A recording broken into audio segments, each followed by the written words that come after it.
Assalamualaikum warahmatullahi wabarakatuh. Kami mohon konfirmasi dengan Bapak Wina, kuasa hukum dari Dewan Pers. Ya, saya hadir, Pak. Hadir. Ya, mohon izin untuk posisi Pak Ketua di mana ini, Bapak? Berada di mana? Pak Ketua Dewan Pers sedang dalam perjalanan dari Kuala Namo ke satu tempat. Mereka pakai HP, tapi sinyalnya kayaknya buruk, Pak. Ketua dan Wakil Ketua. Ya, mohon izin akan kami sampaikan bahwa apabila di dalam mobil atau di dalam armada yang sedang berjalan, memang kami tidak bisa menyambungkan untuk mengikuti persidangan, Bapak, kecuali Ya, yang siap, Pak. bersangkutan atau beliau berhenti di suatu tempat, mungkin di ruangan tertentu. Kami akan sampaikan kepada pimpinan bahwa beliau berada di suatu tempat yang memungkinkan untuk untuk masuk di ruang sidang mahkamah. Jadi kami rasa memang beliau belum kami masukkan untuk mengikuti, oleh karena kami juga belum dapat konfirmasi beliau berada di kendaraan atau di mobil, di apa juga kami belum bisa mendapatkan informasi. Mohon kiranya Siap, Pak Pak. Wina ada informasi dapat kami teruskan kepada majelis. Terima kasih Pak Wina. Ya, siap. Makasih.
Saya informasikan, Pak, untuk Ketua Dewan Pers dan Wakil Ketua Dewan Pers sudah ada wakilnya, yaitu Ketua Komisi Hukum dari Dewan Pers, Bapak Agung. Iya Pak, bentar ya Pak ya. Ketua Dewan Pers dan Wakil Ketua Dewan Pers sudah diwakili, Pak, sudah ada di ruangan sidang, yaitu Ketua Komisi Hukum Dewan Pers, Pak Bapak Agung Agung. ya Pak. Ya, Pak Agung, Pak. Selamat siang, Pak. Siap, siap. Makasih Pak. Ya.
Hadirin dimohon berdiri. Yang Mulia Majelis Hakim Konstitusi memasuki ruang persidangan.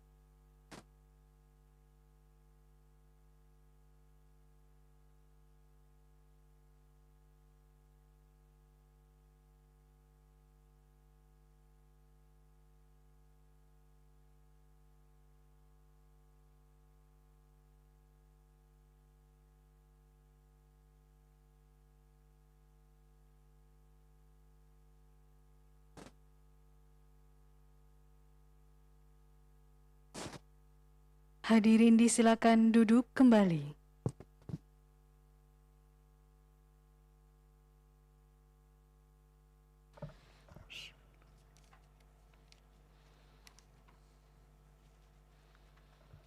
Sidang dibuka dan dinyatakan terbuka untuk umum.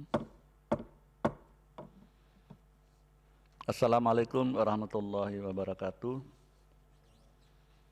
Selamat siang, salam sejahtera untuk kita semua. Untuk sidang lanjutan perkara 38 tahun 2021, menurut catatan Panitera,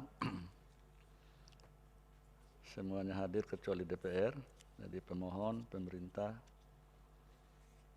kemudian pihak terkait Dewan Pers. Agenda persidangan hari ini atau siang ini untuk mendengar keterangan DPR, Presiden, dan pihak terkait Dewan Pers. Karena DPR tidak hadir, maka kita lanjut ke kuasa Presiden untuk menyampaikan keterangan, dan waktu yang diberikan sekitar 10 menit. Jadi tidak perlu dibaca semua. Silakan.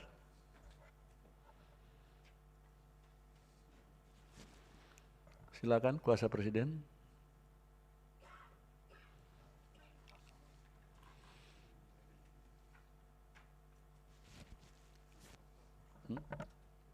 Kenapa?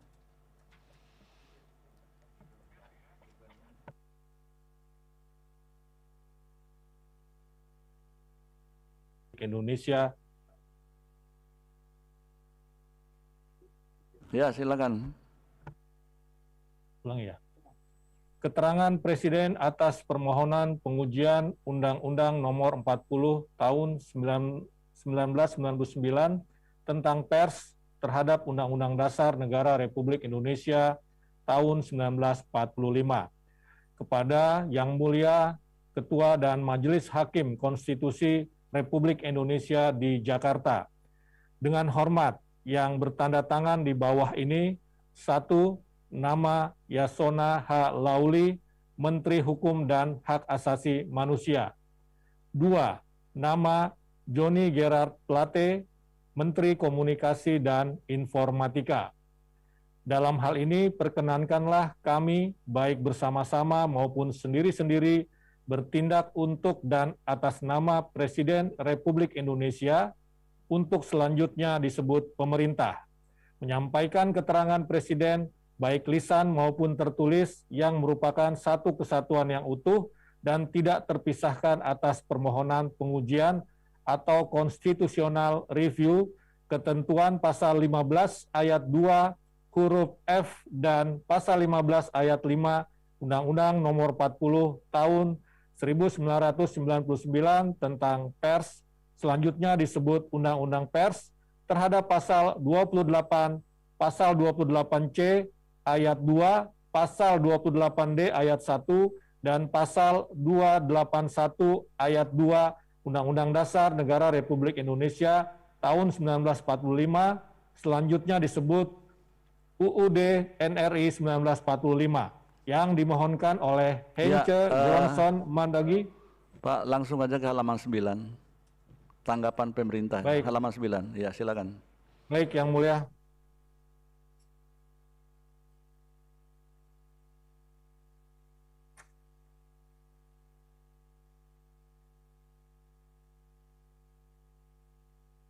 Sehubungan dengan dalil para permohon, sehubungan dengan dalil para pemohon dalam permohonannya, pemerintah memberikan tanggapan sebagai berikut.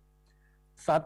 Terhadap dalil para pemohon pada bagian 1 pokok permohonan para pemohon angka 1 mengenai pasal 15 ayat 2 huruf F Undang-Undang Pers yang dianggap bertentangan dengan pasal 28 dan pasal 28C ayat 2 Undang-Undang Pers, pemerintah memberikan keterangan sebagai berikut.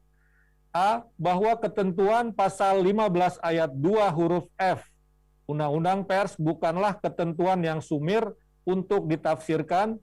Rumusannya sudah sangat jelas dalam memberikan suatu pemaknaan di mana ketentuan akuo Undang-Undang Pers memiliki makna bahwa fungsi Dewan Pers adalah sebagai fasilitator dalam penyusunan peraturan-peraturan di bidang pers. Makna dari kata memfasilitasi menurut Kamus Besar Bahasa Indonesia untuk selanjutnya disebut KBBI adalah memberikan fasilitas. Kemudian kata fasilitasi dalam KBBI didefinisikan sebagai berikut, sarana untuk melancarkan pelaksanaan fungsi. Kemudahan. Berdasarkan definisi KBBI tersebut, kata memfasilitasi memiliki arti memberikan sarana untuk melancarkan atau memudahkan pelaksanaan fungsi.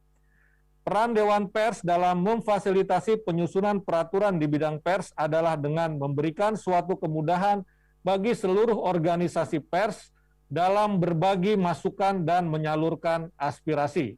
B. Memperhatikan definisi kata memfasilitasi tersebut, maka maknanya Dewan Pers tidak bertindak sebagai lembaga pembentuk atau regulator karena berdasarkan ketentuan akuo Undang-Undang Pers, penyusunan peraturan-peraturan di bidang pers dilakukan oleh organisasi-organisasi pers. Hal tersebut telah jelas disebutkan setelah kata memfasilitasi dalam ketentuan akuo terdapat frasa organisasi-organisasi pers dalam menyusun peraturan-peraturan pers, sehingga rumusan tersebut tidak dapat ditafsirkan menghalangi hak organisasi-organisasi pers dalam menyusun peraturan-peraturan pers, namun justru Dewan Pers sebagai pihak yang memfasilitasi organisasi-organisasi pers dalam menyusun peraturan-peraturan pers.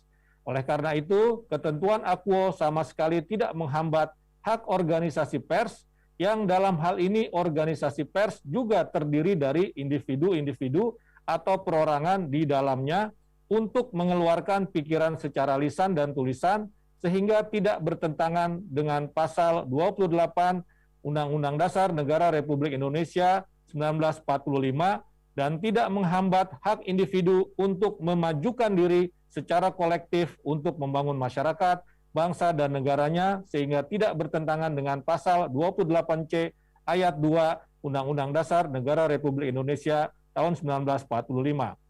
C. Kiranya dapat pemerintah sampaikan kembali bahwa mencermati legal standing para pemohon sebagai perorangan WNI tanpa membuktikan bahwa dirinya berwenang mewakili suatu organisasi pers, maka sesungguhnya ketentuan pasal 15 ayat 2 huruf F yang mengatur hak organisasi pers tidak tepat didalilkan sebagai ketentuan yang merugikan para pemohon sebagai perorangan WNI. Dalam hal ini, apabila para pemohon mendalilkan bahwa organisasi pers yang para pemohon berada di dalamnya dirugikan dengan ketentuan akuo, maka harus dibuktikan dengan dokumen hukum yang sah untuk mewakili organisasi tersebut. D. Adapun dalam implementasinya berkenan dengan peraturan-peraturan yang disusun oleh organisasi-organisasi pers diterbitkan dalam bentuk peraturan Dewan Pers, hal tersebut lebih kepada konsensus di antara organisasi-organisasi pers agar terciptanya suatu peraturan-peraturan bidang pers yang kohesif yang dapat memayungi seluruh insan pers, sehingga tidak terdapat peraturan-peraturan organisasi pers yang bersifat terpisah, sporadis, dan bahkan justru bertentangan antara satu dengan yang lainnya yang akan menyebabkan ketidakpastian hukum dalam penyelenggaraan kemerdekaan pers dan menghambat terciptanya peningkatan kehidupan pers nasional yang sehat. E. Dengan demikian, petitum para pemohon yang menginginkan pemaknaan ketentuan pasal 15 ayat 2 huruf F Undang-Undang Pers menjadi dalam menyusun peraturan-peraturan di bidang pers oleh masing-masing organisasi pers sesungguhnya tidak diperlukan karena 1. Ketentuan Akuo Undang-Undang Pers telah amat jelas memiliki makna seperti itu tanpa perlu ada pemaknaan lain. 2. Perbandingan ketentuan pasal 15 ayat 2 huruf F Undang-Undang Pers khusus pada bagian memfasilitasi organisasi pers dan rumusan pemaknaan yang diminta oleh para pemohon, pemerintah jelaskan sebagai berikut. Salah satu norma pasal 15 ayat 2 huruf F Undang-Undang Pers. Dewan Pers melaksanakan fungsi-fungsi sebagai berikut. F. Memfasilitasi organisasi-organisasi pers dalam menyusun peraturan-peraturan di bidang pers. Permintaan tafsir para pemohon, memfasilitasi dimanai. F. Dalam menyusun peraturan-peraturan di bidang pers oleh masing-masing organisasi pers. Bunyi utuh norma sesuai tafsir para pemohon. Dewan Pers melaksanakan fungsi-fungsi sebagai berikut. Dalam menyusun peraturan-peraturan di bidang pers oleh masing-masing organisasi pers. Berdasarkan perbandingan tersebut, maka A. Makna pasal 15 ayat 2 huruf F sebagaimana tafsir yang dimintakan para pemohon justru mengakibatkan kerancuan fungsi Dewan Pers pada ayat 2 huruf F apabila dibaca ayat 2 huruf F dibaca secara utuh karena tidak ada kata kerja memfasilitasi yang menerangkan fungsi Dewan Pers karena menurut para pemohon kata tersebut harus dimaknai sebagaimana petitum para pemohon. B. Mencermati posita para pemohon mengenai memfasilitasi adalah menginginkan penyusunan peraturan-peraturan bidang pers dilakukan oleh masing-masing organisasi pers, bukan dalam bentuk peraturan Dewan Pers sebagaimana dalam halaman 19 permohonannya, maka akibatnya peraturan-peraturan bidang pers dapat menjadi tidak kohesif, terpisah sendiri-sendiri sesuai selera dan kepentingan organisasi-organisasi pers, dan bahkan dapat bertentangan satu dengan yang lain. 3. Organisasi pers dalam melakukan penyusunan peraturan di bidang pers tidaklah terhalangi oleh ketentuan Akuo Undang-Undang Pers karena ketentuan Akuo tidak membuat pembatasan sama sekali terhadap hak organisasi pers dalam menyusun suatu peraturan di bidang pers. F. Bahwa selain itu, menurut pemerintah, dalil kerugian para pemohon sebagaimana tertuang dalam permohonannya halaman 8 sampai dengan halaman 11 dan halaman 13 penekanannya adalah berkenaan dengan tindakan Dewan Pers yang dianggap memonopoli pembentukan peraturan di bidang pers. Hal ini tidak mencerminkan suatu permasalahan konstitusionalitas norma akibat ketidakjelasan makna suatu norma, namun permasalahan implementasi norma antara para pemohon dengan Dewan Pers yang dapat pemerintah jelaskan sebagai berikut.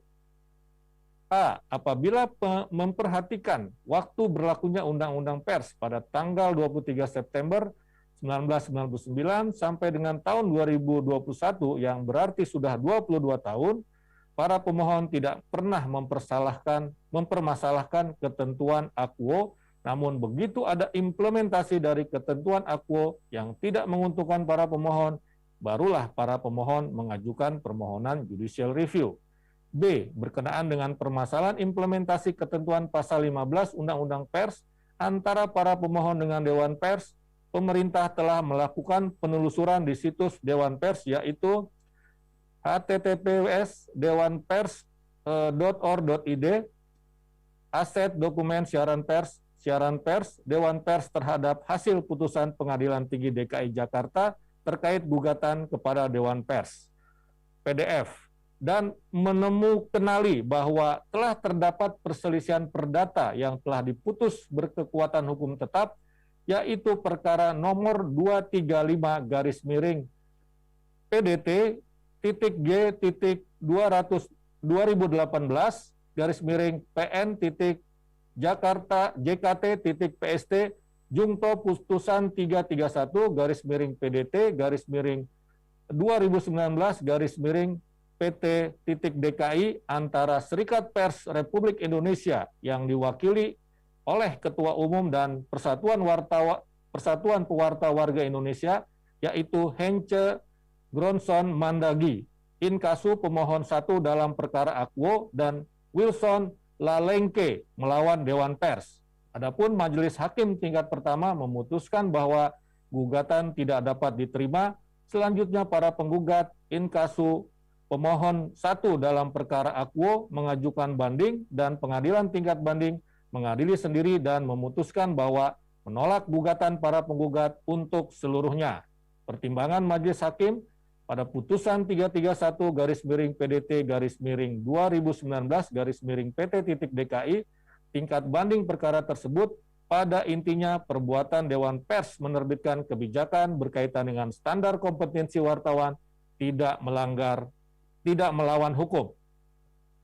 Hal ini menegaskan bahwa permasalahan tersebut sebenarnya adalah permasalahan implementasi norma dan sesungguhnya telah terdapat putusan pengadilan yang telah berkekuatan hukum tetap terhadap permasalahan implementasi norma tersebut. 2. Terhadap dalil para pemohon, pada bagian 1 pokok permohonan para pemohon angka 2 mengenai pasal 15 ayat 5 Undang-Undang Pers yang bertentangan dengan pasal 28D ayat 1 dan pasal 28L ayat 2 Undang-Undang Dasar NRI 1945, pemerintah memberikan keterangan sebagai berikut. A. Dewan Pers, di mana para pemohon menjadi anggota berbeda dengan Dewan Pers sebagaimana dimaksud dalam Undang-Undang Pers, karena Dewan Pers hanya ada 1 di Indonesia dengan penjelasan sebagai berikut. 1. Dewan Pers merupakan lembaga independen yang bertujuan untuk mengembangkan kemerdekaan pers dan meningkatkan kehidupan pers nasional. Tujuan tersebut tidak mungkin dilaksanakan oleh lebih dari 1 Dewan Pers karena apabila dimaknai demikian, maka tujuan tersebut justru tidak akan tercapai mengingat akan terbentuk bermacam variasi pemaknaan atas frasa kemerdekaan pers itu sendiri dari berbagai macam Dewan Pers yang tentunya hal ini akan mengakibatkan bermacam variasi langkah dalam mewujudkannya. Hal tersebut tentunya sangat dihindari karena potensi terjadinya benturan dan gesekan kepentingan antara 1 Dewan Pers dengan Dewan Pers lainnya akan sangat besar mengingat kemerdekaan pers merupakan suatu hal yang sangat diinginkan oleh seluruh organisasi pers, perusahaan pers, dan wartawan. Tentunya jika dimaknai dapat lebih dari 1 Dewan Pers, maka hal tersebut justru kontraproduktif dengan tujuan pembentukan Dewan Pers itu sendiri dalam mengembangkan kemerdekaan pers dan meningkatkan kehidupan pers nasional. 2. Apabila dihubungkan dengan fungsi dari Dewan Pers dalam menetapkan dan mengawasi pelaksanaan kode etik jurnalistik, sebagaimana diatur dalam pasal 15 ayat 2 huruf C Undang-Undang Pers, tidak mungkin penetapan kode etik jurnalistik dilakukan oleh lebih dari 1 Dewan Pers, karena akan menjadi banyak sekali variasi kode etik jurnalistik yang perlu dipatuhi oleh organisasi pers, perusahaan pers, dan wartawan, atau bahkan memilih kode etik jurnalistik yang menguntungkan kepentingannya sendiri. Hal ini juga akan menimbulkan pertanyaan, bagaimana pelaksanaan fungsi Dewan Pers dalam mengawasi pelaksanaan kode etik jurnalistik? Sebagai contoh kasus, wartawan A yang tergabung dalam Dewan Pers A tentunya akan mematuhi kode etik jurnalistik yang ditetapkan oleh Dewan Pers A, sehingga Dewan Pers B tidak dapat melakukan pengawasan terhadapnya, begitu pula sebaliknya. 3. Bahwa sebagaimana dalam surat Ketua Dewan Pers yang ditujukan kepada pejabat institusi pemerintah, termasuk Menteri, Kominfo, dan para pimpinan perusahaan, yaitu surat nomor 339-DP-K-4 Romawi 2021 perihal penyampaian legitimasi Dewan Pers terkait adanya kegiatan plagiarisme dan penyemu atau imposter yang dilakukan oleh pihak lain secara tidak sah terhadap penamaan dan fungsi Dewan Pers tertanggal 28 April 2021 pada pokoknya menjelaskan bahwa A. Semakin maraknya tindakan plagiarisme dan penyemu atau imposter serta perbuatan melawan hukum yang dilakukan pihak lain secara tidak sah dan inkonstitusional terhadap penamaan dan fungsi Dewan Pers. Dewan Pers dipilih organisasi pers dan masyarakat insan pers dan diangkat melalui keputusan Presiden sesuai bab 5 Dewan Pers. Pasal 15 ayat 5 Undang-Undang Pers. C. Kronologis pembentukan Dewan Pers yang pertama kali dibentuk pada tahun 1968 yang waktu itu berdasarkan amanat Undang-Undang Nomor 11 Tahun 1966 tentang ketentuan-ketentuan pokok pers sampai dengan Undang-Undang Nomor 21 Tahun 1982 atau Undang-Undang Pokok Pers, di mana Dewan Pers dahulu berperan sebagai penasehat pemerintah dan Ketua Dewan Pers secara ex officio dijabat oleh Menteri Penerangan. Hal tersebut berubah pada era reformasi pada tahun 1999, di mana melalui Undang-Undang Pers, Dewan Pers berubah menjadi suatu institusi yang independen, yang mana Dewan Pers yang lama hasil Undang-Undang Pokok Pers akhirnya digantikan dengan Dewan Pers yang baru sebagaimana amanat Undang-Undang Pers melalui keputusan Presiden nomor 96/M/2000 tanggal 19 April 2000 tentang pemberhentian anggota Dewan Pers 1996, 1999 dan pengangkatan Dewan Pers 2000-2003. Sehingga jelas kontinuitas Dewan Pers dari Undang-Undang Pokok Pers yang lama diganti dengan Dewan Pers yang independen berdasarkan Undang-Undang Pers yang baru. D. Bahwa dalam pengangkatan anggota Dewan Pers tetap melalui keputusan Presiden, namun tanpa melibatkan lagi campur tangan pemerintah terhadap institusi maupun keanggotaan Dewan Pers yang independen. Jabatan Ketua dan Wakil Ketua Dewan Pers tidak lagi dicantumkan di dalam keputusan Presiden, melainkan diputuskan oleh seluruh anggota Dewan Pers di dalam rapat pleno. Berdasarkan surat tersebut, nampak nyata adanya upaya mendelegitimasi Dewan Pers yang hanya satu entitas ini oleh pihak-pihak tertentu yang juga menginginkan berperan seperti Dewan Pers. Sehingga sebenarnya hal-hal yang dipermasalahkan oleh para pemohon mengenai tidak ditanggapinya anggota Dewan Pers Indonesia, organisasi atau forum di mana para pemohon bernaung, untuk ditetapkan oleh Presiden. Tidak ada sangkut pautnya dengan inkonstitusionalitas norma. 4. Bahwa dalam pasal 15 ayat 1 Undang-Undang Pers telah jelas memberikan nomenklatur Dewan Pers, dan tidak ada nomenklatur lainnya dalam pasal 15 Undang-Undang Pers, sehingga apabila pemohon mendalilkan organisasinya bernama Dewan Pers Indonesia, maka itu bukanlah nomenklatur dan entitas yang dimaksud dalam pasal 15 ayat 1 Undang-Undang Pers. Berdasarkan hal tersebut, Dewan Pers Indonesia, organisasi atau forum di mana para pemohon menjadi anggotanya, tidak memerlukan penetapan dari Presiden dalam bentuk keputusan Presiden dan tidak ditanggapinya permohonan penetapan anggota Dewan Pers Indonesia oleh Presiden bukanlah suatu perlakuan diskriminatif yang melanggar pasal 28D ayat 1 dan pasal 28L ayat 2 Undang-Undang Dasar Negara Republik Indonesia 1945, melainkan suatu tindakan yang telah sesuai hukum yang berlaku. B. Selain itu, terkait dengan dalil para pemohon pada halaman 11 yang menyatakan pelaksanaan pemilihan anggota Dewan Pers wajib dilakukan berdasarkan asas demokrasi yang diwujudkan melalui mekanisme dalam pelaksanaan Kongres Pers Indonesia 2019 dan hasilnya ditetapkan oleh pimpinan sidang yang beranggotakan pimpinan organisasi-organisasi pers. Pemerintah memberikan tanggapan sebagai berikut. 1. Berdasarkan uraian yang pemerintah jelaskan dalam latar belakang Undang-Undang Pers menunjukkan tidak ada cerminan pengaturan mengenai mekanisme penetapan anggota Dewan Pers sebagaimana diinginkan para pemohon, yaitu dilakukan tanpa menggunakan perwakilan unsur, melainkan langsung berdasarkan mekanisme Kongres Pers yang demokratis. 2. Disusunnya norma pasal 15 ayat 3 Undang-Undang Pers dengan unsur-unsur anggota Dewan Pers adalah agar Dewan Pers benar-benar mewakili masyarakat yang dilayaninya.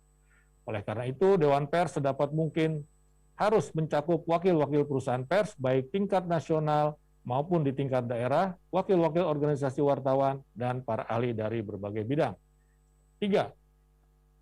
Dalil pemohon pada halaman 11 tersebut yang menyatakan bahwa mekanisme dalam pelaksanaan Kongres Pers Indonesia 2019 yang diinisiasi para pemohon merupakan suatu kewajiban yang harus dituruti dalam pelaksanaan pemilihan anggota Dewan Pers adalah dalil yang tidak beralasan menurut hukum, karena pemerintah sama sekali belum melihat ada kejelasan legitimasi hukum dari Kongres Pers Indonesia 2019 atau Dewan Pers Indonesia untuk dijadikan kewajiban bagi pihak manapun dalam pelaksanaan pemilihan anggota Dewan Pers.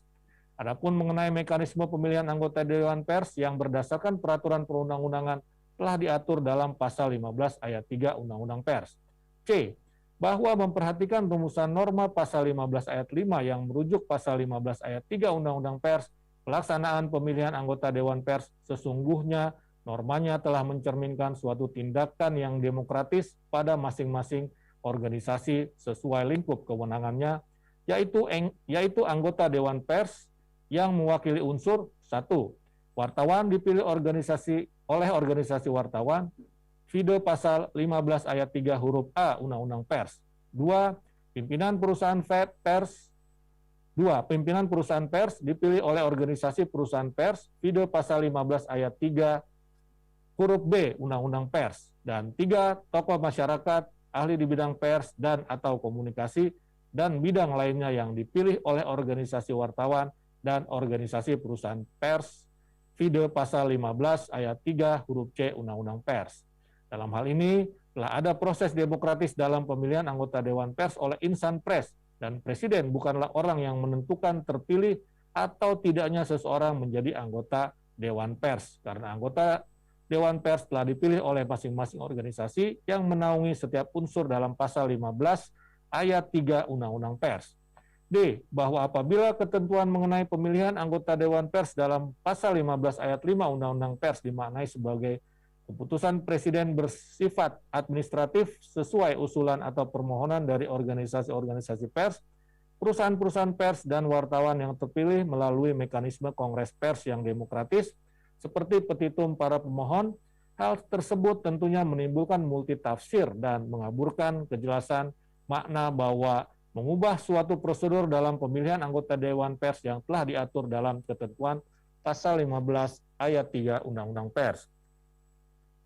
Petitum para pemohon tersebut tidak dapat dikatakan meminta tafsir, namun menimbulkan makna baru dan sekaligus mengubah ketentuan yang terkait dengan pasal 15 ayat 5 Undang-Undang Pers, yaitu pasal 15 ayat 3 Undang-Undang Pers, sehingga mohon kiranya kebijaksanaan yang mulia Majelis Hakim Konstitusi untuk menolak upaya revisi ketentuan Undang-Undang Pers para pemohon melalui forum Mahkamah Konstitusi sebagaimana dalam petitum para pemohon pada angka 3.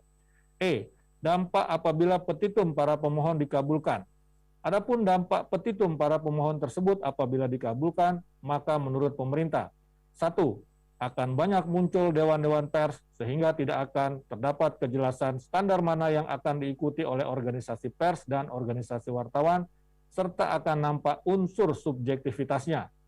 2. Melemahkan peran dewan pers dalam pengawasan pemenuhan kode etik jurnalistik, standar perusahaan pers, dan pendataan organisasi pers yang akan sulit terlaksanakan dengan baik mengingat masing-masing organisasi pers akan berpendapat sesuai dengan standar yang disusunnya, termasuk merasa tidak perlu mendaftarkan diri pada Dewan Pers. 3. Di tengah era tsunami informasi ini, apabila insan pers atau media dibiarkan saja secara terpisah, sporadis, dan tanpa peran fasilitasi penyusunan peraturan di bidang pers dan atau fungsi peran lain oleh Dewan Pers, sehingga tidak ada konsensus terkait aturan main bersama di bidang pers, maka dampaknya informasi yang beredar di masyarakat adalah informasi yang belum tentu terjamin kebenarannya, dijadikan alat untuk menyerang atau mengadili pihak lain, atau trial by the press, dan tanpa etika yang dapat begitu mudahnya dihasilkan oleh berbagai macam media, termasuk media yang tidak terdaftar di Dewan Pers, dan tidak memenuhi standar perusahaan pers ataupun standar kompetensi wartawan. Hal ini menurut pemerintah, maka dapat menghambat terwujudnya kemerdekaan pers yang bertanggung jawab serta peningkatan kualitas pers nasional. 4. Romawi Petitum. Berdasarkan penjelasan dan argumentasi tersebut di atas, pemerintah memohon kepada Yang Mulia Ketua Majelis Hakim Konstitusi Republik Indonesia yang memeriksa, mengadili dan memutus permohonan pengujian atau constitutional review ketentuan pasal 15 ayat 2 huruf F dan pasal 15 ayat 5 Undang-Undang Nomor 40 Tahun 1999 tentang pers terhadap Undang-Undang Dasar Negara Republik Indonesia 1945 dapat memberikan putusan sebagai berikut. 1. Menyatakan bahwa para pemohon tidak mempunyai kedudukan hukum atau legal standing. 2. Menolak permohonan pengujian para pemohon seluruhnya atau setidak-tidaknya menyatakan permohonan pengujian para pemohon tidak dapat diterima. Niet on van College Verklaard. 3. Menerima keterangan Presiden secara keseluruhan. 4. Menyatakan ketentuan pasal 15 ayat 2 huruf F dan pasal 15 ayat 5 Undang-Undang Nomor 40 Tahun 1999 tentang pers tidak bertentangan dengan ketentuan pasal 28, pasal 28C ayat 2, pasal 28D ayat 1, dan pasal 28L ayat 2 Undang-Undang Dasar Negara Republik Indonesia 1945 dan tetap mempunyai kekuatan hukum mengikat. Atau dalam hal yang mulia, Majelis Hakim Konstitusi di Mahkamah Konstitusi berpendapat lain, mohon putusan yang bijaksana dan seadil-adilnya. Ex aequo et bono. Atas perhatian yang mulia Ketua Majelis Hakim Konstitusi Republik Indonesia, kami ucapkan terima kasih. Jakarta, Oktober 2021, Kuasa Hukum Presiden Republik Indonesia, Menteri Komunikasi dan Informatika Johnny Gerard Plate, Menteri Hukum dan Hak Asasi Manusia Yasona H. Lauli. Baik, terima kasih Pak Usman Kansong selaku Dirjen. Selanjutnya kesempatan ke pihak terkait Dewan Pers, tapi menurut laporan dari kepaniteraan, Dewan Pers belum siap dengan keterangan tertulisnya. Ya, bagaimana? Dari pihak terkait Dewan Pers, silakan. Betul Yang Mulia, mohon izin barangkali dalam kesempatan yang terhormat kesempatan ini Dewan Pers memohon kiranya pada kesempatan selanjutnya mohon dapat menyampaikan keterangan yang dimaksud. Terima kasih Yang Mulia. Ya, baik.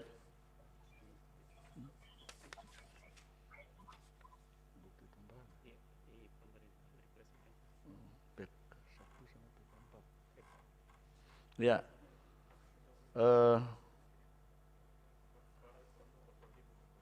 Pak Saldi, ya silakan. Terima kasih Pak Ketua. Terima kasih juga pemerintah yang sudah menyampaikan keterangan yang lumayan komprehensif ya. Ini ada hampir 30 halaman. Tapi mohon kepada pemerintah, ini Dirjen yang hadir yang tadi menyampaikan keterangan, supaya kami di Mahkamah diberi tambahan keterangan yang nanti bisa diserahkan di sidang berikutnya, terutama risalah pembahasan terkait dengan perumusan konstruksi pasal 15 ayat 2 dan pasal 15 ayat 5 itu. Jadi di luar yang tadi disampaikan kepada kami, tolong kami juga dibantu ketika pasal itu dirumuskan dulu apa sih yang diperdebatkan di dalamnya. Dan kami perlu tahu kira-kira apa yang disampaikan, dikemukakan oleh para penyusun undang-undang itu. Karena kami khawatir kalau itunya tidak dikemukakan, bisa jadi yang diterangkan hari ini kan pemahaman pemerintah hari ini. Oleh karena itu, tolong kami dibantu juga agar tidak terjadi keterputusan semangat yang ada dalam pasal 15 ayat 2 dengan pasal 15 ayat 5 Undang-Undang Pers itu. Nah itu untuk bisa membantu kami memahami secara komprehensif dua norma yang diuji konstitusionalitasnya oleh pemohon tadi. Terima kasih Pak Ketua. Baik, selanjutnya Yang Mulia Pak Sartoyo.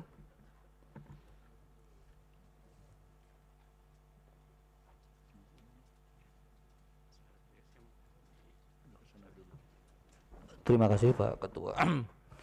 Ya saya sedikit Pak. Kami dari Mahkamah juga penting untuk mengetahui sejauh mana Kementerian Bapak itu bisa turut serta di dalam mengendalikan organisasi pers itu, karena sebenarnya kami tidak begitu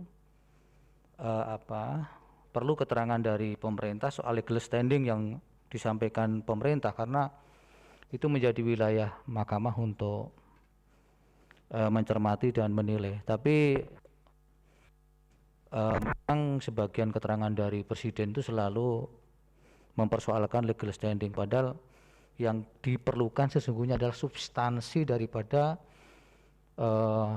yang dipersoalkan atau norma yang dipersoalkan oleh pemohon itu. Tapi karena sudah mengkaitkan dengan legal standing, itu yang kemudian kami ingin dilanjutkan persoalan legal standing itu dengan pertanyaan saya di awal tadi, bagaimana Kementerian Bapak itu ikut mengendalikan soal organisasi pers ini. Terkait dengan legal standing itu nanti akan dinilai oleh Mahkamah lebih lanjut.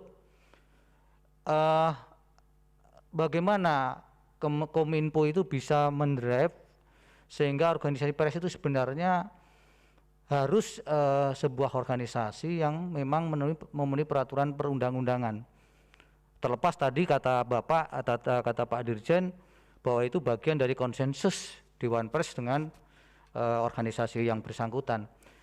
Tapi paling tidak kami ingin tahu sesungguhnya ada berapa di catatan Kementerian Kominfo soal jumlah organisasi pers ini, dan kemudian bagaimana kriteria bahwa ini organisasi sebenarnya yang memenuhi peraturan perundang-undangan dan merupakan bagian yang disyaratkan untuk terdaftar, ataukah kemudian Kominfo secara diam-diam juga mengakui organisasi yang ada di luar yang tidak terdaftar itu sebagai organisasi yang kemudian mendapat pengakuan dalam quote and quote tanda petik gitu.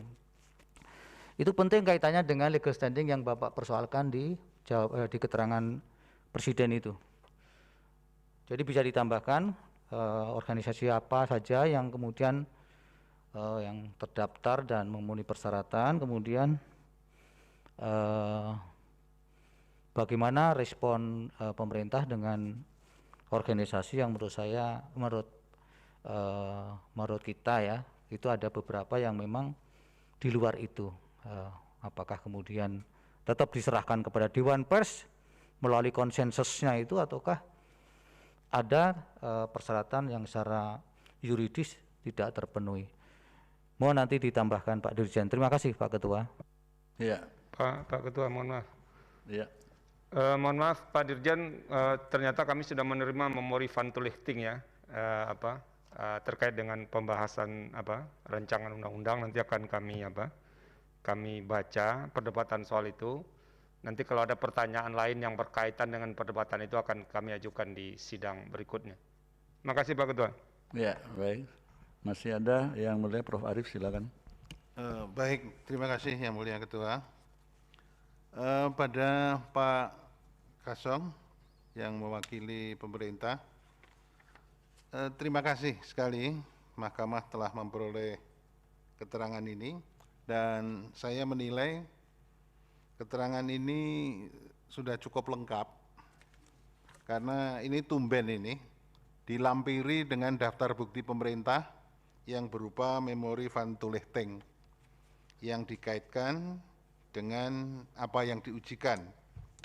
Jadi bukti-bukti itu ada, jadi tadi Prof. Saldi juga sudah menunjukkan. Ini saya terima kasih.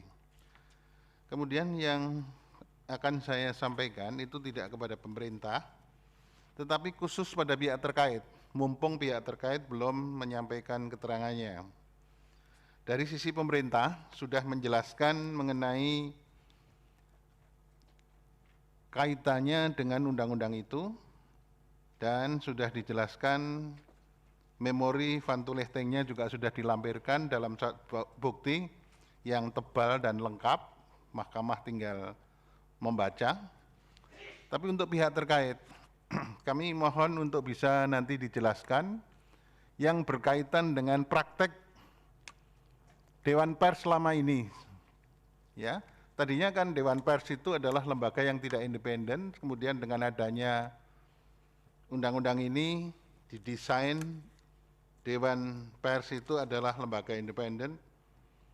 Ya, Dewan Pers menjadi lembaga independen berdasarkan undang-undang yang diujikan sekarang ini. Tolong bisa dijelaskan kepada kita, selain apa bahan yang sudah dipersiapkan, Mahkamah meminta tolong dijelaskan bagaimana praktek selama ini dan bagaimana keunggulan atau kelebihan yang selama ini terjadi dalam rangka pers Indonesia itu betul-betul bisa menjadi satu, Dewan ini bisa menjadi satu garda terdepan dalam rangka menjaga pemberitaan-pemberitaan yang dilakukan oleh pers Indonesia, baik yang media cetak maupun elektronik, dan yang terakhir adalah media yang menggunakan media sosial, itu bisa betul-betul mengawal berita-berita yang bertanggung jawab, berita-berita yang objektif, berita-berita yang mencerdaskan kehidupan bangsa, bukan berita-berita yang bisa malah merusak kohesi nasional bangsa ini. Jadi tolong praktek selama ini bisa dijelaskan kepada kita. Itu Pak Ketua, terima kasih. Saya kembalikan. Terima kasih Yang Mulia. Masih Yang Mulia Pak Daniel, silakan. Baik, terima kasih Yang Mulia Pak Ketua. Terima kasih juga Pak Dirjen untuk keterangannya. Ini mungkin sedikit terkait dengan implementasi ya. Pertanyaan ini mungkin ada irisannya dengan pihak terkait nanti, khususnya Dewan Pers, terkait dengan jumlah perusahaan pers dan organisasi pers. Mungkin nanti pihak terkait bisa melengkapi, karena apakah ada organisasi atau organisasi wartawan ya, dan perusahaan pers yang berada di luar Dewan Pers, ataukah semua harus ada ya. Yang kedua, apakah sejak perubahan Undang-Undang Pers ini, setelah perubahan, apakah pernah tidak di SK-kan oleh SK Presiden anggota Dewan Pers itu, ataukah selama ini setelah perubahan itu selalu ada SK Presiden terkait dengan pengangkatan anggota Dewan Pers? Ini dalam keterangan pemerintah tadi di halaman 21 huruf C itu dan huruf D ya. Ini menggambarkan hal itu. Apakah dalam pelaksanaan itu pernah tidak misalnya Presiden tidak mengeluarkan SK? Karena kalau kita baca dalam permohonan pemohon, semangatnya berharap Presiden hanya sebagai menjalankan fungsi administratif. Jadi tidak ada kewenangan untuk tidak mengeluarkan SK Presiden. Nah, ini minta nanti keterangan tambahan dari pemerintah, sekaligus juga Dewan Pers pihak terkait yang akan menyampaikan keterangan pada persidangan berikut. Terima kasih, saya kembalikan pada Pak Ketua. Baik, terima kasih Yang Mulia. Itulah Pak Dirjen, beberapa pertanyaan atau penjelasan yang sekiranya akan dijelaskan dalam keterangan tambahan secara tertulis nanti akan lebih bagus supaya lebih komprehensif. Begitu juga nanti pihak terkait. Jadi untuk keterangan tertulisnya itu bisa ditambahkan dengan catatan atau masukan dari majelis tadi. Silakan Pak Dirjen, mungkin ada yang ingin disampaikan. Yang Mulia, kami mencatat semua yang disampaikan majelis dan kami akan memberikan keterangan tambahan secara tertulis. Terima kasih. Ya, baik. Begitu juga ya pihak terkait tadi masukan itu supaya dijadikan bahan tambahan. Selanjutnya. Baik, Yang Mulia. Ya, silakan. Terima kasih. Ada bukti dari kuasa Presiden PK 1 sampai dengan PK 4 sudah diverifikasi dan dinyatakan sah. Selanjutnya untuk sidang perkara ini akan ditunda pada hari Selasa tanggal 9 November 2021 jam 11.00 WIB dengan agenda mendengar keterangan DPR dan pihak terkait Dewan Pers. Cukup ya. Dengan demikian sidang selesai dan ditutup. Hadirin dimohon berdiri. Yang Mulia Majelis Hakim Konstitusi meninggalkan ruang persidangan.